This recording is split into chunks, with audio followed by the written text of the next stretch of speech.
Hello दोस्तों, मैं हूं आपका दोस्त एडवोकेट शिवेंद्र प्रताप सिंह। आज हम आपको बताएंगे कि अगर कोई पुलिसकर्मी है या कोई आर्मी वाला है, उस पे बेवजह फर्जी मुकदमा, फर्जी 376 का अपराध आरोप लगाए जाने की संभावना है या आरोप लगाए जाने की धमकी मिल रही है। अब सवाल ये है कि किसी भी फौजी या किसी भी पुलिस वाले के ऊपर अगर 376 का केस लगाए जाने की धमकी मिल रही है तो वो क्यों मिल रही है। दूसरा सवाल ये, उसी पर ये आरोप क्यों लगाया जा रहा है। भाई सही बात है कि भाई पुलिसकर्मी है, उसी पर एक व्यक्ति विशेष द्वारा एक व्यक्ति विशेष के ऊपर 376 का आरोप क्यों लगाया जाने वाला है। तो देखिए, सवाल सीधा सा है, जवाब भी इसका सीधा सा ही है।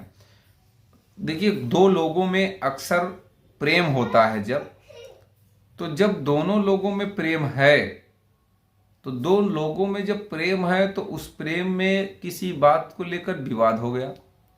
अब जब बात को लेकर विवाद हो गया तो जब लड़की को नहीं समझ में आता है कि अब मैं क्या करूं, या उसकी बात नहीं मानी जा रही है, भले ही सहमति से, कंसेंट से संबंध बने हों न बने हों, फिजिकल हुए हों न हुए हों, कभी तो स्थिति भाई ये बने हैं नहीं बने हैं, फिजिकल हुए हैं नहीं हुए हैं, हमें आपको कैसे पता। लेकिन सवाल इस बात का है कि अगर आप फिजिकल हुए या आपके साथ रेप कंडक्ट हुआ, रेप हुआ, तो आपने उसी समय क्यों आरोप नहीं लगाया, सबसे मेन सवाल। दूसरा ये देखिए, ये नुकसान की मैं बात कर रहा हूं पीड़िता के लिए। आप पहली बात तो उसी समय आपको आरोप लगाना चाहिए। दूसरी बात ये कि ठीक है, अगर आपके से प्रेम था, दोनों के बीच में प्रेम है या था, जो भी है, तो अगर शादी का भी वादा था, तो जब शादी का वादा था, मिलना जुलना था, तो तत्काल आपको लड़के के घर वालों को सूचित कर देना चाहिए, मैसेज ही कर देना चाहिए कि देखिए हमारे और आपके लड़के के बीच में प्रेम संबंध है, इतने दिन से चल रहा है, हम इससे शादी करना चाहते हैं, वो भी हमसे शादी करना चाहता है। अब तो सवाल यहाँ ये होगा, आपको साबित करना नहीं पड़ेगा। भैया आपने वो मैसेज दिखाया कोर्ट को तो ये पता चलेगा भैया ये तो बता चुकी है। तो आपका जो आरोप लगेगा कि भाई झूठा वादा करके या शादी का वादा करके जो मेरे साथ इसने इतने दिन तक बलात्कार करा, रेप करा, जो भी किया, संबंध बनाया, ठीक है, तो वो आपकी बात आज साबित हो, कल साबित हो, कोर्ट में साबित हो जाएगी अगर इस तरह की का एविडेंस है तो। तीसरी बात ये कि अगर आपने उसी समय ये सब काम नहीं किया, ये सब शिकायतें नहीं करी, तो बाद में 376 का केस करती भी है तो मेडिकल में आप प्रूफ नहीं कर पाएंगे, और जब मेडिकल में प्रूफ नहीं कर पाएंगी तो कहीं ना कहीं इसका बेनिफिट अभियुक्त को होगा। चौथी बात कि अगर आपके साथ एक बार रेप हुआ, 2 बार रेप हुआ, 3 बार, तो बार बार रेप की बात है लेकिन आपने शिकायत नहीं की, फिर से वही बात आके अटक गई। अब यहां सवाल, अब थोड़ा सा बात कर ली, ये तो हो गई बात लड़की के फेवर की। अब थोड़ा लड़के की फेवर की चली जाए, थोड़ा सा बात शुरू कर दी जाए।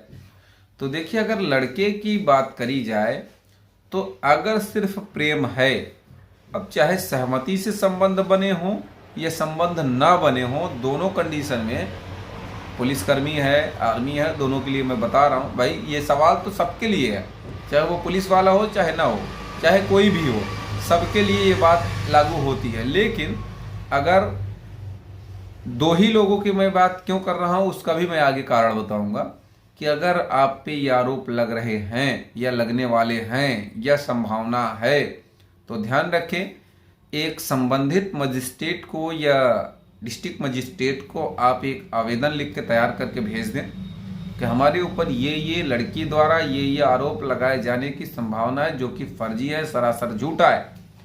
अब सवाल यहाँ एक और उपजता है, लोगों का ये पूछना होता है कि भाई हम कुछ करें उसके पहले वो भाई हमारे करने पे वो खिसिया जाए, गुस्सा जाए और कर दे मुकदमा, तब क्या करेंगे। भाई बात तो सही है, तो हो सकता है मामला यहीं से क्लोज हो जाए और आप उसके खिलाफ शिकायत कर दिए, उल्टा वो आप पे फिर 376 तो पक्का लगा देगी। लेकिन ऐसा नहीं है, समस्या में आप पड़े हैं तो आपको शिकायत करनी पड़ेगी। अगर बाद में वो लगाती भी है शिकायत तो वो तो ये हो जाएगा, देखिए हमारे ऊपर ये आरोप लगाए जाने वाले। अब लेकिन सवाल ये है कि वो उल्टा क्यों नहीं होगा कि आपको इसमें ये कारण बताना होगा कि ये आरोप क्यों लगाया जा रहा है। क्योंकि भाई आप पुलिस में हैं, आपसे शादी का दबाव डाला जा रहा है, नौकरी पेशे में हैं, भाई आप उनको अच्छे लगे, दोस्ती यारी हुई, मित्रता हुई, प्रेम हुआ, ये जो भी है, तो ये मित्रता को रिश्तेदारी में बदलने के लिए या जोर डालने के लिए कि भैया शादी कर लिया जाए, इससे शादी कर लेंगे हमारा करियर सही हो जाएगा, भाई ये तमाम चीजें हैं भाई। तो इसलिए दबाव डालने के लिए ये आरोप लगाया जाने वाला है, ये क्लियर करना होगा। दूसरी बात ये कि अगर आप मिले हो न मिले हो, कोई एविडेंस नहीं है, तो चाहे लड़के के पास की बात हो चाहे लड़की के फेवर की बात हो, वो साबित नहीं होगी। और अगर सहमति से संबंध बने भी हैं तो भाई ये तो सहमति वाली बात हो गई ना, नाबालिग तो होने की सहमति मानी नहीं जाएगी। बालिग अगर हो, तुम भी बालिग हो, वो भी बालिग है, तो फिर ये मानी जाएगी भैया सहमति। क्योंकि 376 का मतलब है कि 376 कंडक्ट दिखना चाहिए, चोट होनी चाहिए, खरोच होनी चाहिए, कुछ है, मेडिकल में आना चाहिए। जब कुछ नहीं है तो कहां से साबित होगा। अब आजकल तो पबजी एक गेम चल गया भैया, पबजी के माध्यम से लोग मिल जा रहे हैं। भगवान जाने कैसे भाई, वो जो खेलते हैं वही जानेंगे। खैर हम तो नहीं जानते पबजी क्या है, कैसे है। तो उम्मीद करता हूँ, आशा करता हूँ आज का यह वीडियो आपको बेहद पसंद आया होगा। अगर वीडियो पसंद आया तो वीडियो को लाइक करें, शेयर करें, यूट्यूब चैनल को जरूर सब्सक्राइब करें।